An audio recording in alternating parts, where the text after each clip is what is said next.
الصلاة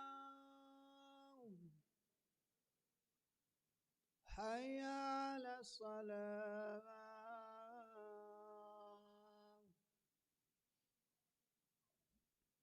حي على الفلاح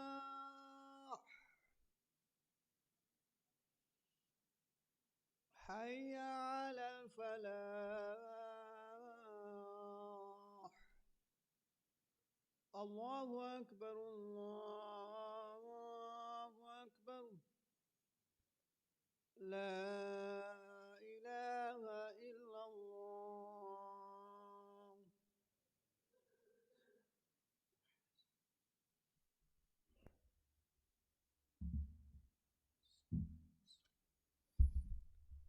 إن الحمد لله نحمده ونستعينه ونستغفره ونستهديه ونشكره ونعوذ به من شرور أنفسنا ومن سيئات أعمالنا.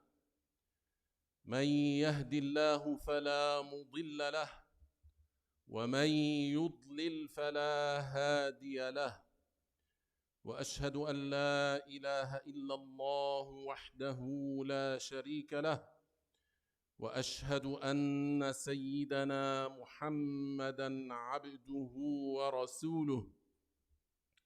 اللهم صل على سيدنا محمد صلاة تقضي بها حوائجنا وتفرج بها كروبنا وتقضي بها على أعدائنا، وسلم عليه وعلى آله وصحبه تسليما كثيرا. وبعد، عباد الله اتقوا الله. Praise be to Allah. I ask Allah to raise the rank of Prophet Muhammad sallallahu alayhi wasallam and to protect his Muslim followers from whatever he feared for them. Fellow Muslims, I advise you and myself to fear Allah, to fulfill all the obligations and to avoid all the sins. Allah revealed in Surah At-Taghabun, Allahu la ilaha illa hu wa ala Allahi falyatawakkalil mu'minun. This verse means Allah, no one is God except Him, and in God let the believers trust. Fellow Muslims, among the obligations of the heart, means among the matters that we are obligated to have in our hearts, is trust in God, which means relying on Him. So it is an obligation to depend on, to rely on Allah, because He is the creator of everything. He is the creator of harm and benefit and everything that comes into existence. Really, there is no creator of harm or benefit except Allah. When the person, when the believer believes that and settles one's heart on it, then his dependence will be only on God, whether it is a matter of livelihood, of having income and having comfortable life, or whether it has to do with protecting oneself from any harm. His dependence will be solely on Allah subhanahu wa ta'ala. So trusting God is having confidence in the heart in God subhanahu wa ta'ala. Al-Imam al-Junaydi, Sayyid al-Sufiyyah, radiyallahu anhu, said, التوكل على الله يعني هو ترك الاعتماد الحقيقي على غير الله. Imam al-Junayd, the chief scholar of Sufis, said that trusting God is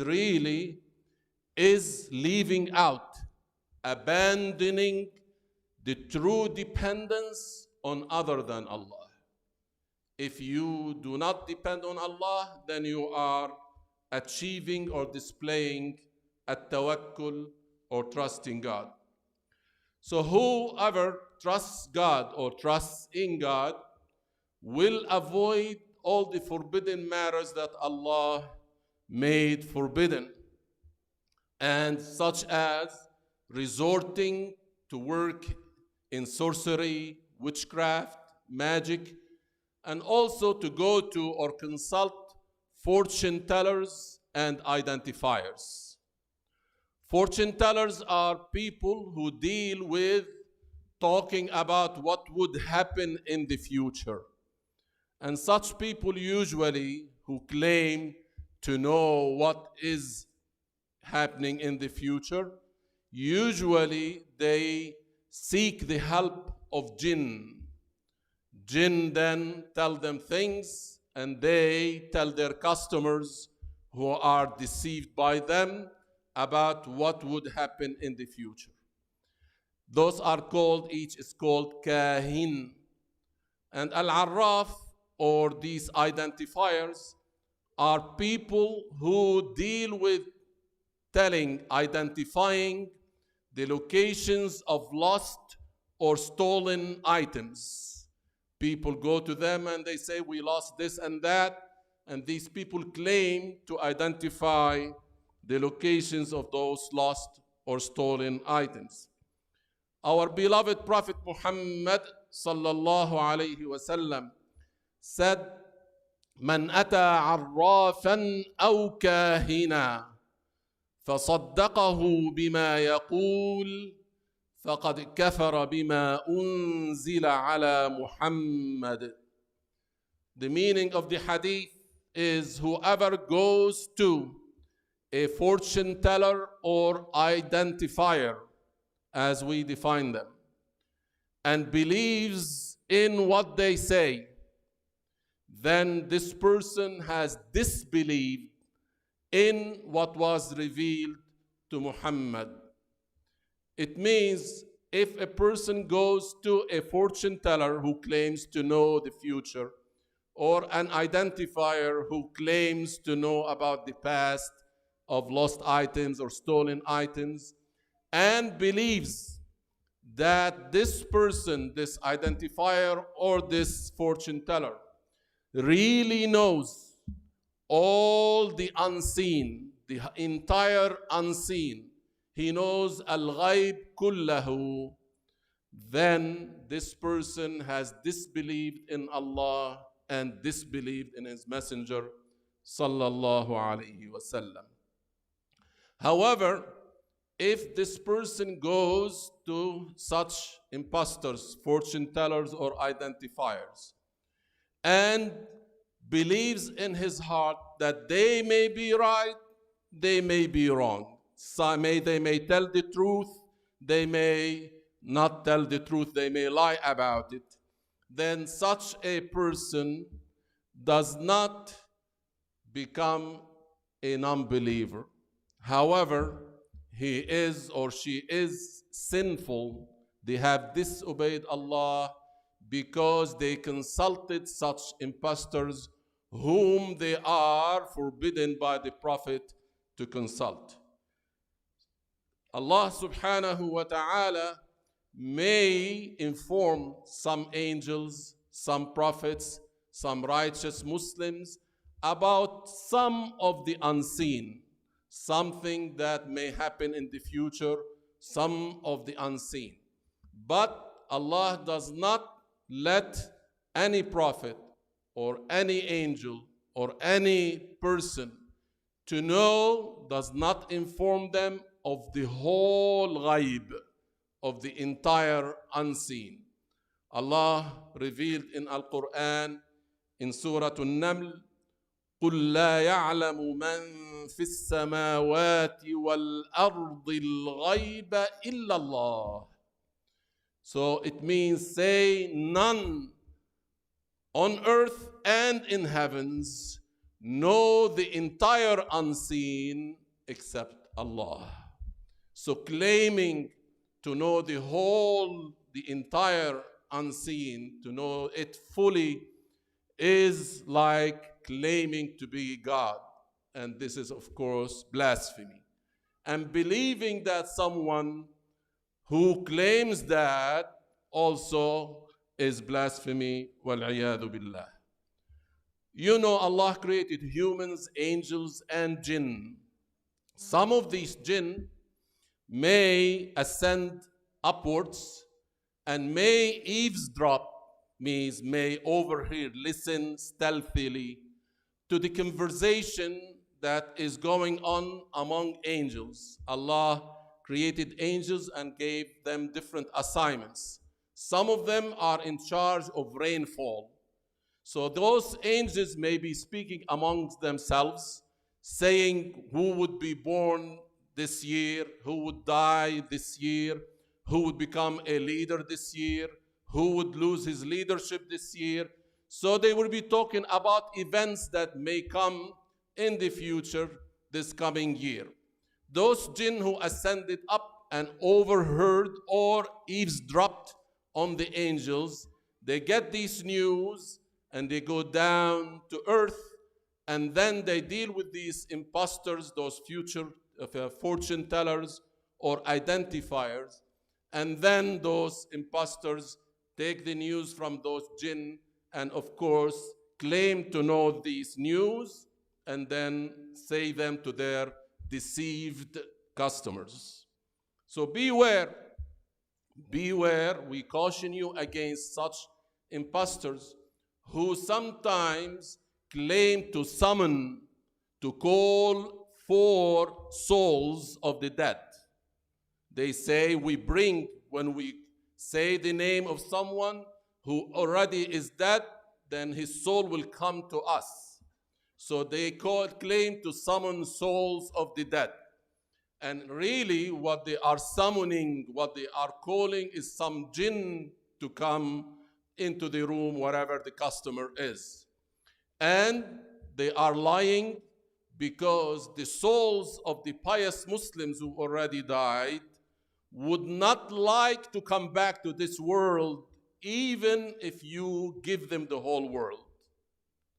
And the souls of the blasphemers, the disbelievers, are under the charge, the control of the angels of torture. Hence, these impostors, those fortune tellers or identifiers, are cannot pull these souls from the hands or the control of the angels of torture. Hence, they have no way that they can summon any soul of any person ever died. So, what we do, of course, how do they get the news? Every one of us, from the Quran and the Sunnah, every one of us has a qareen, means a devil who accompanies him or her all the times. So if I die, this qareen knows a lot about me because he was accompanying me, as we know. Then all this impostor may use other jinn or other people who know about me, and then he may claim after my death that he is summoning my soul, and then he knows this and that about me, and then he claims other things, of course, to get money or to deceive people and mislead them. But these are liars, as we said.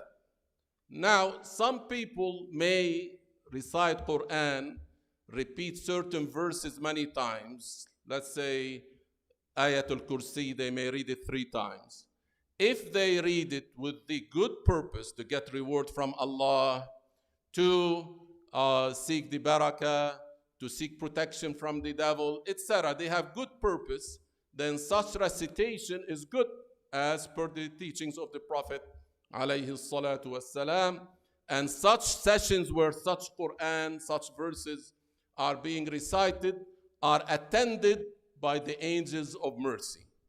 However, those who recite Al-Quran for worldly matters, for some worldly benefits, they do not have good purpose, then even if they repeat them many times, angels of mercy would not attend such sessions. Now, these imposters, fortune tellers, psychics, whatever you call them, they claim to be spiritual. They tell people these words, spiritual. They don't say we work with jinn, because if they tell people we work with jinn, people mistrust them and then they don't believe them. And of course, they lose their business. So they claim to be spiritual. They say we are angels or we are not jinn. And then they claim things, وَعِيَاذُ billah. And some people who go to such imposters may not hear anything against the religion in their beginning, their first or second session.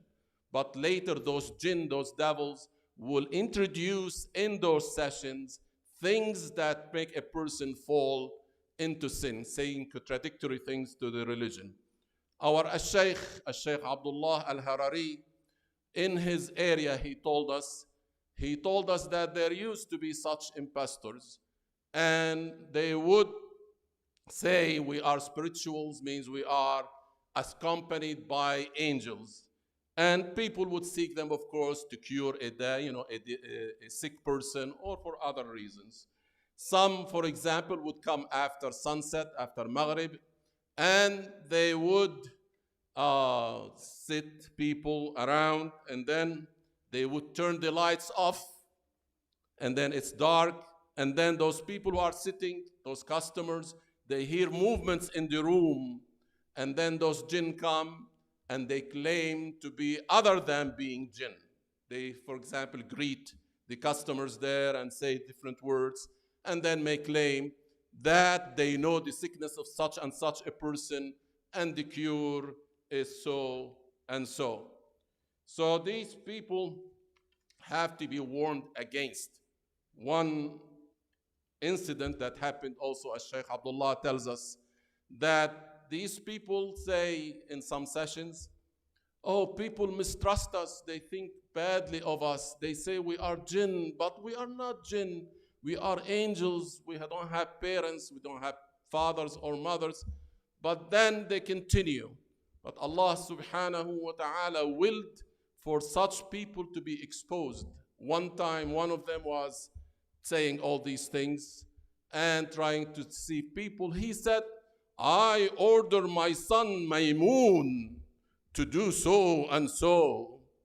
And of course, saying that he is sending or ordering his son Maymun, he is admitting that he has a child.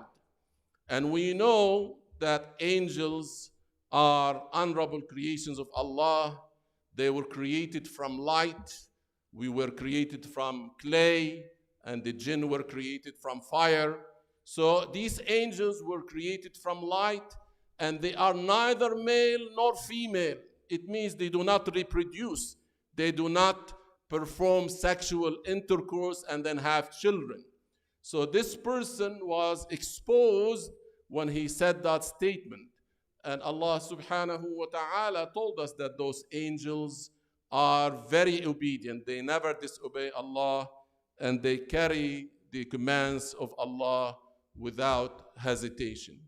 May Allah subhanahu wa ta'ala keep us firm on this religion. أقول قولي هذا وأستغفر الله لي ولكم. I ask Allah to forgive me and forgive you.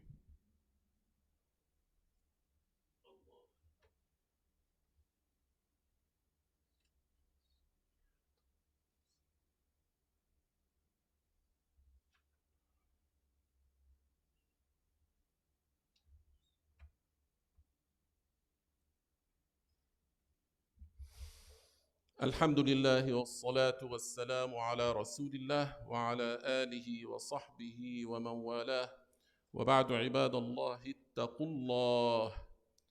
I praise Allah and thank Him for all the blessings that He endowed upon us without Allah being obligated to give anything.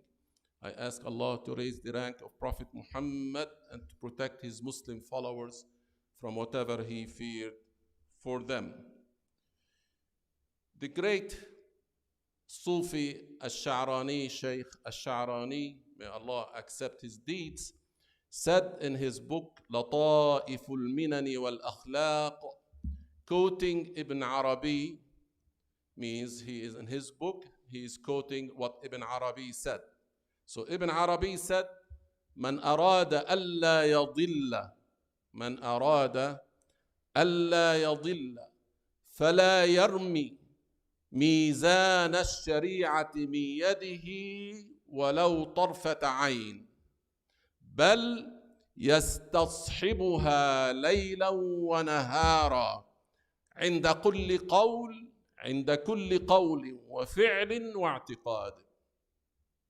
He said, Ibn Arabi, in this book by Ash-Sha'rani, he said that whoever wants not to be misguided, whoever wants not to stray, should not throw from his hand the scale of the Sharia, even for an eye wink. The person who does not want to be misguided should not throw from his hands away the Islamic scale, the standard by which you deal with things, the religious scale, the Kitab and Sunnah, and the Ijma' of the Ummah. You should not throw it away from your hand, even for an eye wink, just for an eye blink, for that short time. Rather, he should adhere to it, bring it along with him day and night, at every statement and every act and at every belief. So, brothers and sisters, those who attend religious circles of knowledge, like the circles of knowledge that we establish and give in this center and other centers and in person and online, those religious circles of knowledge, whoever attend them will have his Islamic scale strengthened for him or for her. And thereby the person will be able to distinguish easily between the good and the evil, the beautiful and the ugly, the lawful and the unlawful, the belief, the iman and the disbelief, the kufr wal-iyadu billah.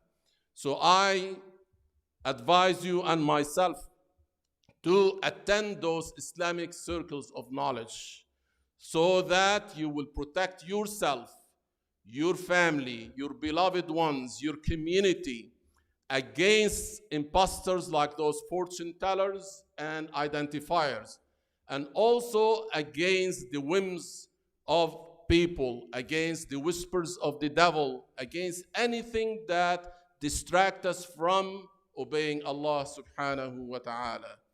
اللهم اغفر للمؤمنين والمؤمنات الأحياء منهم والأموات. اللهم استر عوراتنا وآمن روعاتنا واحفظنا من بين أيدينا ومن خلفنا وعن أيماننا وشمائلنا ومن فوقنا ونعوذ بعظمتك أن نغتال من تحتنا.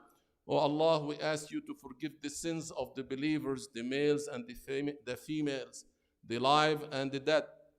We ask you to end our life with Islam. وأقم الصلاة.